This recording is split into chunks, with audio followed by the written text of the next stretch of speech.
ముందుగా హెడ్లైన్స్. శ్రీ బండి సంజయ్ కుమార్ మీడియాను ఉద్దేశించి హోం వ్యవహారాల శాఖ మంత్రి మాట్లాడారు. వంగవీటి నరేంద్ర నాయకత్వంలో కాపు నాయకులు ఈ రోజు గుంటూరులోని అంబటి రాంబాబు కుటుంబాన్ని పరామర్శించారు. తెలంగాణ ప్రజలు మమ్మల్ని ఆశీర్వదించారు. జాతీయ మీడియాతో కల్వకుంట్ల కవిత. శ్రీ బండి సంజయ్ కుమార్ మీడియాను ఉద్దేశించి హోం వ్యవహారాల శాఖ మంత్రి మాట్లాడారు. వాలంటీర్స్ సందర్భంగా బీఆర్ఎస్ కాంగ్రెస్ పార్టీకి శుభాకాంక్షలు. వాళ్ళ ప్రేమ, వాళ్ళ అక్రమ బంధం నిండు నూరేళ్ళు ప్రజల చీత్కారాలతో, ప్రజల చీవాట్లతో ఇదే విధంగా కొనసాగాలని చెప్పి కోరుకుంటున్నాను. బీఆర్ఎస్ కాంగ్రెస్ పార్టీతో పాటు ఎంఐఎం పార్టీ కూడా ఈ మూడు పార్టీలకు వాలంటీర్స్ డే శుభాకాంక్షలు. ఎందుకంటే ఇద్దరి మధ్య అటు ఇటు భుజం మీద చేసేది ఎంఐఎం పార్టీ. వీళ్ళ అక్రమ బంధానికి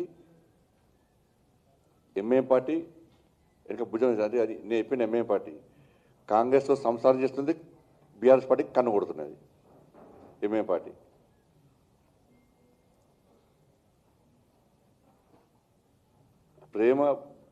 ప్రేమ బంధం అంటే దానికి ఒక మంచి ఆలోచన, ఒక అర్థం ఉంటుంది దానికి. కానీ అక్రమ బంధం అనేది ఎప్పుడు ఉండదు, మధ్యలో నాశనం అయిపోతుంది. అది ప్రేమ బంధానికి అక్రమ బంధానికి తేడా తెలుసుకోవాలి మనం. కాబట్టి వీళ్ళ ముగ్గురిది అక్రమ బంధం.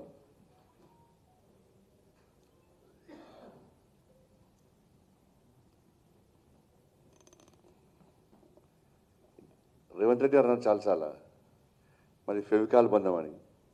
నేను అంటున్నా మీది బీఆర్ఎస్ది ఎంసీల్ బంధం. ఫెవికాల్ అంటే కేవలం వైట్ ద్రవ పదార్థమే. అది ఎంసీల్ అంటే రంగురంగులతోని ప్లాస్టిక్ పైపులను అంటు పెట్టచ్చు, ఐరన్ పైపులను అంటు పెట్టచ్చు. అంత ఎంసీల్ బంధం. ఎం అంటే ఎంఏ పార్టీ, ఆ బంధం వీళ్ళది.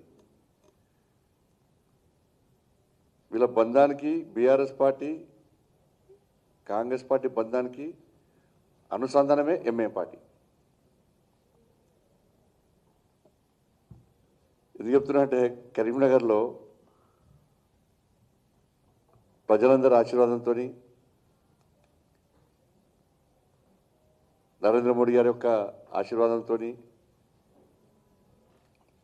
అభ్యర్థుల కష్టము, మా కార్యకర్తల యొక్క కష్టార్జితం ఫలితంగా ఈ భారీ విజయాన్ని భారతీయ జనతా పార్టీ సాధించింది.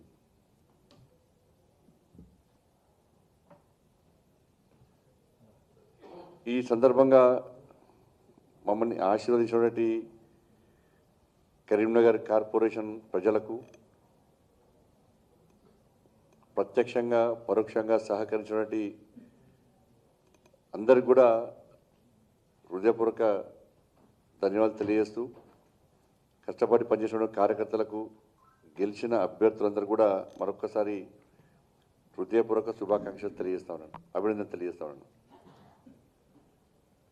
మేము కరీంనగర్లో ఒక లక్ష్యాన్ని ఎంచుకొని వంగవీటి నరేంద్ర నాయకత్వంలో కాపు నాయకులు ఈ రోజు గుంటూరులోని అంబటి రాంబాబు కుటుంబాన్ని పరామర్శించారు.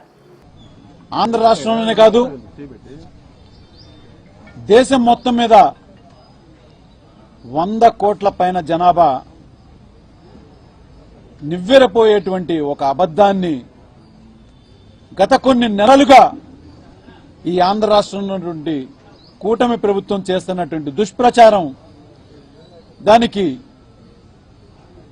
అన్ని రకాలుగా గత ప్రభుత్వంలో ఉన్నటువంటి వైఎస్ఆర్ కాంగ్రెస్ పార్టీ మీద వేసినటువంటి బురద,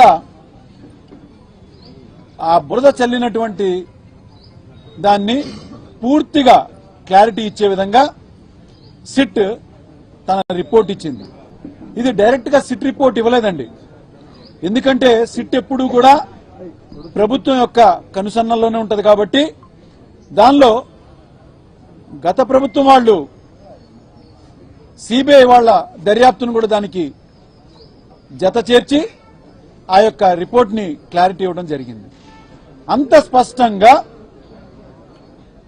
100 కోట్ల మంది మనోభావాల్ని రిపోర్ట్ అనేది సరిగ్గా రాకముందే ఎవరి మీదైనా కానీ ఇలాంటి దుష్ప్రచారం చేయటం అనేది చాలా చాలా బాధాకరం, అమానవీయం. మరి వచ్చిన తర్వాతైనా కానీ దాన్ని సమర్థించుకోవడానికి ప్రస్తుతం తెలుగుదేశం ప్రభుత్వమే కానీ మరి కూటమిలో ఉన్నటువంటి జనసేన ప్రభుత్వమే కానీ ఇక భారతీయ జనతా పార్టీ అయితే ఆంధ్ర రాష్ట్రంలో ఒక విధంగా లేదని చెప్పుకోవాలి. వాళ్ళు తెలుగుదేశం వాళ్ళు చెప్పే స్టేట్మెంట్ దాటి ఒక్క మాట కూడా ముందుకు వెళ్లరు. ఇలాంటి నీచమైన దుష్ప్రచారం చేసింది కాకుండా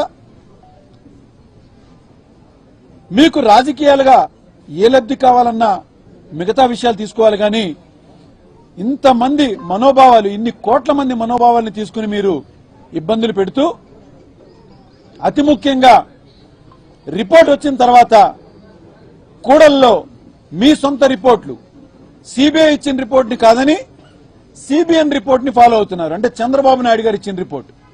అంటే ఈ రాష్ట్రంలో నియంత్ర పాలన కాకుండా నరరూప రాక్షసుల పాలన నడుస్తుంది. ఎందుకని ఇట్లా అన్నానంటే వాళ్ళు కనీసం కోర్టులను గౌరవించరు, సెంట్రల్ దర్యాప్తు సంస్థల్ని గౌరవించరు. వాళ్ళు చెప్పాలనుకున్నది, వాళ్ళు చేయాలనుకున్నది రాజ్యాంగబద్ధంగా కూడా వెళ్ళట్లేదు. సొంతగా ఒక రాజ్యాంగాన్ని రాసుకున్నారు, అదే రెడ్ బుక్ రాజ్యాంగం. తెలంగాణ మున్సిపల్ ఎన్నికల ఫలితాలపై జాగృతి అధ్యక్షురాలు కల్వకుంట్ల కవిత సంతోషాన్ని వ్యక్తం చేశారు. కవిత మద్దతుదారులు పలు ప్రాంతాల్లో విజయం సాధించిన సంగతి తెలిసిందే. ఈ నేపథ్యంలో ఆమె జాతీయ మీడియాతో మాట్లాడుతూ భవిష్యత్తులో తాము ఒక రాజకీయ పార్టీగా అవతరించబోతున్నామని విషయాన్ని ఇప్పటికే ప్రకటించామని తెలిపారు. తమ పార్టీని అధికారికంగా ప్రకటించక ముందే మున్సిపల్ ఎన్నికల్లో పోటీ చేద్దామని చివరి నిమిషంలో తమ కార్యకర్తలు కోరారని, వారి కోరిక మేరకు తాము ఆల్ ఇండియా ఫార్వర్డ్ బ్లాక్ గుర్తుపై ఎన్నికల బరిలోకి దిగామని వెల్లడించారు. సొంత పార్టీ తరఫున పోటీ చేయలేకపోయినప్పటికీ తెలంగాణ ప్రజలు తమను మంచి ఫలితాలతో ఆదరించారని తెలిపారు. ఎన్నికల్లో తాము ఒక మున్సిపాలిటీని కైవసం చేసుకున్నామని, మరో మున్సిపాలిటీలో వైస్ చైర్మన్ పదవిని దక్కించుకోబోతున్నామని కవిత చెప్పారు. మరో 40 చోట్ల తమ కార్యకర్తలు దాదాపుగా గెలుపు అంచుల వరకు వచ్చారని అన్నారు. ఈ ఎన్నికల ఫలితాలు తమ పార్టీ భవిష్యత్తుపై భరోసాని కల్పించాయని తెలిపారు. అహంకారం లేని అత్యంత పారదర్శకమైన రాజకీయాలను అందిస్తామని తాము పదే పదే చెప్తున్నామని, ప్రజలు తమను విశ్వసించారని తెలిపారు. భవిష్యత్తులో కూడా తమకు ప్రజల మద్దతు ఇలాగే కొనసాగుతుందని ధీమా వ్యక్తం చేశారు. తెలంగాణ రాజకీయాల్లో తాము ప్రధాన భూమికను పోషిస్తామని తెలిపారు. మంచిర్యాల జిల్లా బెల్లంపల్లి మున్సిపాలిటీలో రాజకీయ సమీకరణలు వేగంగా మారుతున్నాయి. బెల్లంపల్లికి చెందిన పలువురు కౌన్సిలర్లు నేడు BRS party working president Shri KTR సమక్షంలో గులాబీ గుటికి చేరారు. పార్టీలో చేరిన వారికి కేటీఆర్ గారు పార్టీ కండువా కప్పి సాదరంగా ఆహ్వానించారు. 30వ వార్డు స్వాతంత్ర కౌన్సిలర్ శంకర్ సింగ్ తో పాటు కాంగ్రెస్ పార్టీ నుంచి గెలిపిన 26వ వార్డు కౌన్సిలర్ కుమారస్వామి అధికారికంగా బీఆర్ఎస్ సభ్యత్వం తీసుకున్నారు. వీరితో పాటు బీజేపీకి చెందిన 34వ వార్డు అభ్యర్థి రామ్మూర్తి కూడా కేటీఆర్ ను కలిశారు. ఆయన ప్రస్తుతానికి పార్టీలో అధికారికంగా చేరినప్పటికీ బీఆర్ఎస్ విధానాలకు ఆకర్షితులై పార్టీకి పూర్తిస్థాయి మద్దతును ప్రకటిస్తున్నట్లు తెలిపారు. ఈ చేరికల వల్ల బెల్లంపల్లి మున్సిపాలిటీలో బీఆర్ఎస్ మరింత బలోపేతం కానుంది.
HR conclave 2026 Avanti group of college ఆధ్వర్యంలో కాచిగూడ మున్నూరు కాపు కళ్యాణ మండపంలో హెచ్ఆర్ కన్క్లేవ్ 2026 ఘనంగా నిర్వహించారు.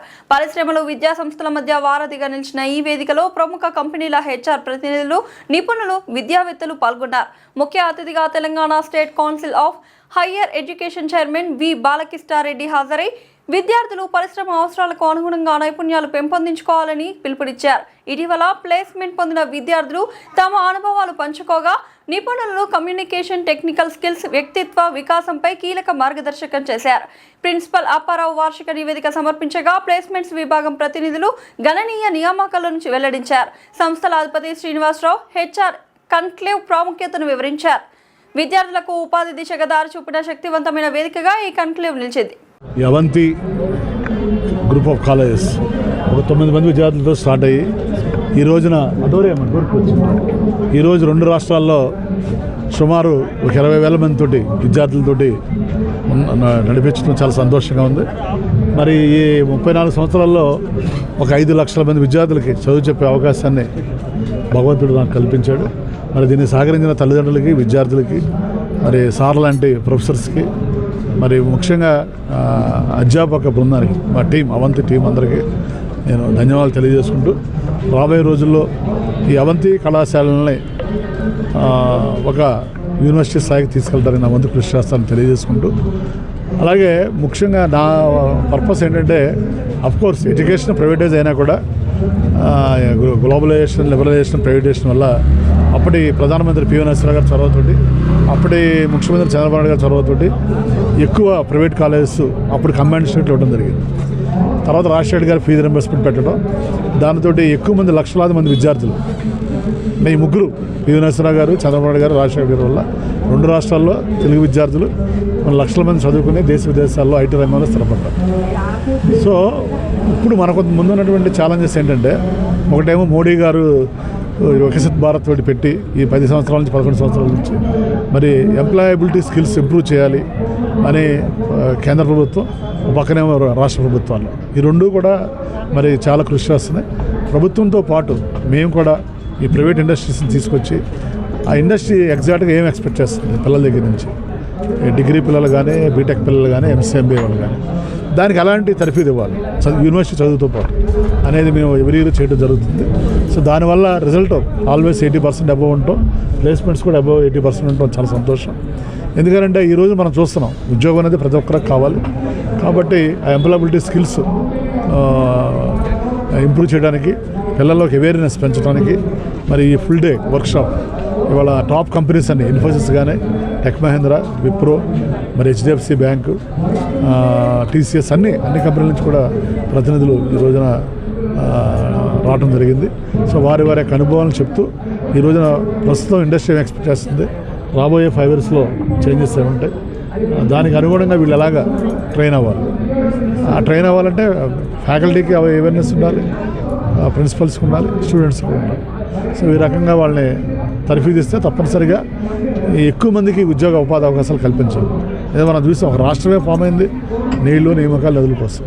కాబట్టి ఈ రోజున ఎవ్రీ ఇయర్ హైదరాబాద్ అనేది 5th largest city in India. ఇక్కడ ఒక 4-5 లక్షల మందికి ఉద్యోగ అవకాశాలు కల్పించే అవకాశం ఉంది ఇక్కడ. మరి అన్నీ ప్రభుత్వం చేయాలంటే అవ్వదు.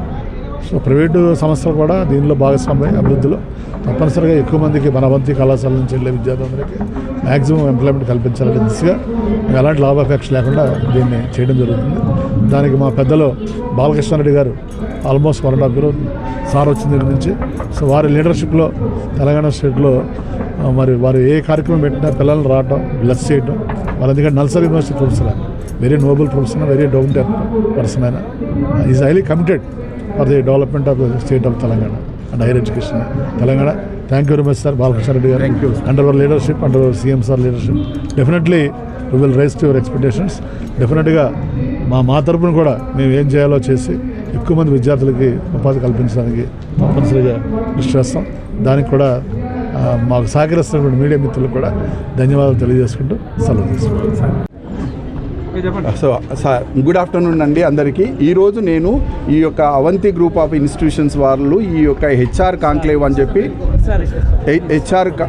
హెచ్ఆర్ కాంక్లేవ్ నిర్వహించడం జరిగింది. వాళ్ళ యొక్క డిగ్రీ మరియు పీజీ స్టూడెంట్స్కు సంబంధించినటువంటి ఈ యొక్క హెచ్ఆర్ కాంక్లేవ్లో ఈరోజు HR leaders like Mahindra company నుంచి, విప్రో నుంచి, ఇలా అన్ని ఫేమస్ కంపెనీ నుంచి హెచ్ఆర్ మేనేజర్స్ని తీసుకొచ్చి ఇక్కడ వాళ్లకు ఎలా హెచ్ఆర్ యొక్క నిటిగిటీస్ ఏంది, హెచ్ఆర్లో నిష్ణాతులు అంటే మనకు జాబులు రావాలంటే ఎలాంటి నైపుణ్యం ఉండాలి, ఎలాంటి డిస్కషన్ ఒక రోజు ఈరోజు వాళ్ళ హెచ్ఆర్ లీడర్స్తో వీళ్ళకి ఇంటరాక్షన్ పెట్టించి స్టూడెంట్స్కు జాబ్ వచ్చేటువంటి ప్రాసెస్ ఏమి హడ్డిల్స్ ఉన్నాయి, వాళ్ళని ఎలా ఓవర్కమ్ చేయాలి, ఇంకా జాబులు రావాలంటే ఎలాంటి సిలబస్ కావాలి, లేకుంటే ఎలాంటి ఎడ్యుకేషన్ ఇవ్వాలనేటువంటి దాని మీద ఆల్మోస్ట్ మేధోమదనం అనుకోండి ఈరోజు ఒకరోజు.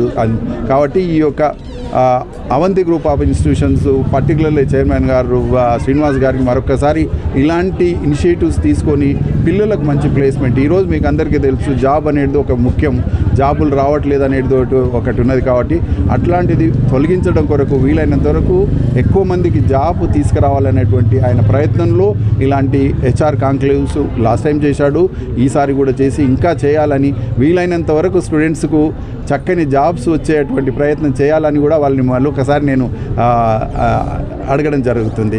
సో 2047లో మనము అభివృద్ధి, ఇప్పుడు భారతదేశం ఒక అభివృద్ధి చెందుతున్న దేశం కదా, అది అభివృద్ధి చెందిన దేశంగా మారాలనేటువంటి తపన ప్రతి ఒక్క చీఫ్ మినిస్టర్స్కి అనుకోండి. ఫర్ ఎగ్జాంపుల్ మనం ఇక్కడ చంద్రబాబు నాయుడు గారు అక్కడనేమో స్వర్ణాంధ్ర అంటాడు, ఓకే 2047. మన సీఎం గారేమో తెలంగాణ రైజింగ్ తెలంగాణ అని, మన ప్రైమ్ మినిస్టర్ గారేమో వికసిత్ భారత్ అంటే డెవలప్డ్ కంట్రీ. ముఖ్యంగా ఏంటంటే ఈ యొక్క 21-22 ఇయర్స్లో మనము ఒక అభివృద్ధి చెందుతున్న దేశం నుంచి చెందిన దేశంగా కావాలంటే ఎన్నో ప్రయాసాలు, ఇప్పుడు ఇండస్ట్రీ, తర్వాత అకాడమిక్ కనెక్టు, ఇలాంటి చాలా మార్పులు వస్తున్నాయి. అందుకే నేనేంటంటే ట్రాన్స్ఫార్మింగ్ ఇండియా ఒక డెవలపింగ్ కంట్రీ నుంచి డెవలప్డ్ కంట్రీగా ట్రాన్స్ఫార్మ్ కావాలంటే అన్ని రకాలైనటువంటి ఇప్పుడు ఇండస్ట్రీ నుంచి కానీ ఇన్ఫ్రాస్ట్రక్చర్ రిలేటెడ్, ఎడ్యుకేషన్ రిలేటెడ్ అన్నిటి మీద ఫోకస్ చేసుకుంటూ ఒక అభివృద్ధి చెందిన దేశంగా చేయడం అనేటిదే అక్కడ సెంట్రల్ గవర్నమెంట్ కానీ ఇక్కడ వేరియస్ స్టేట్ గవర్నమెంట్స్ యొక్క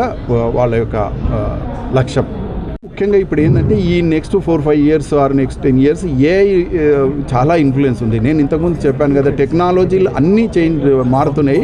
ముఖ్యంగా ఇప్పుడు ఏంటంటే ఏఐ యుగం అంటారు, ఏఐ శకం అంటారు, ఏఐ ఎరా అంటారు. కాబట్టి ఏఐ అనేది చాలా ఇన్ఫ్లుయెన్స్ చేయబోతున్నది. ఏఐ ప్రతి ఒక్క ఇండస్ట్రీ, ప్రతి ఒక్క ఇండివిజువల్తో కనెక్ట్ అయి ఉంది. అయితే ఒకటి ఏఐ గురించి ఏంటంటే టెక్నాలజీ భయాలు కూడా చాలా ఉన్నాయి. ఏఐ వచ్చి అందరినీ రీప్లేస్ చేస్తుంది అనేది కొంతవరకు అది ఉన్నా కానీ ఒకటే నా మెసేజ్ ఏంటంటే ఎప్పుడు కూడా టెక్నాలజీని మనం కంట్రోల్ చేయాలి. మనల్ని టెక్నాలజీ కంట్రోల్ చేస్తే ఏంటంటే తప్పకుండా జాబులు పోతాయి. అట్లా కాకుండా మనమే టెక్నాలజీని కంట్రోల్ చేసి మనమే దాన్ని రెగ్యులేట్ చేసేటువంటి స్థితిలో ఉంటే భయపడాల్సిన అవసరం లేదనేది నా ఉద్దేశం. Thank you. బులెటిన్ ముగించే ముందు హెడ్లైన్స్ మరోసారి. శ్రీ బండి సంజయ్ కుమార్ మీడియాను ఉద్దేశించి హోం వ్యవహారాల శాఖ మంత్రి మాట్లాడారు. వంగవీటి నరేంద్ర నాయకత్వంలో కాపు నాయకులు ఈ రోజు గుంటూరులోని అంబటి రాంబాబు కుటుంబాన్ని పరామర్శించారు. తెలంగాణ ప్రజలు మమ్మల్ని ఆశీర్వదించారు. జాతీయ మీడియాతో కల్వకుంట్ల కవిత. ఇది ఇవాల్టి బులెటిన్ అప్డేట్. మరొక బులెటిన్లో మళ్ళీ కలుద్దాం. అంతవరకు సెలవు.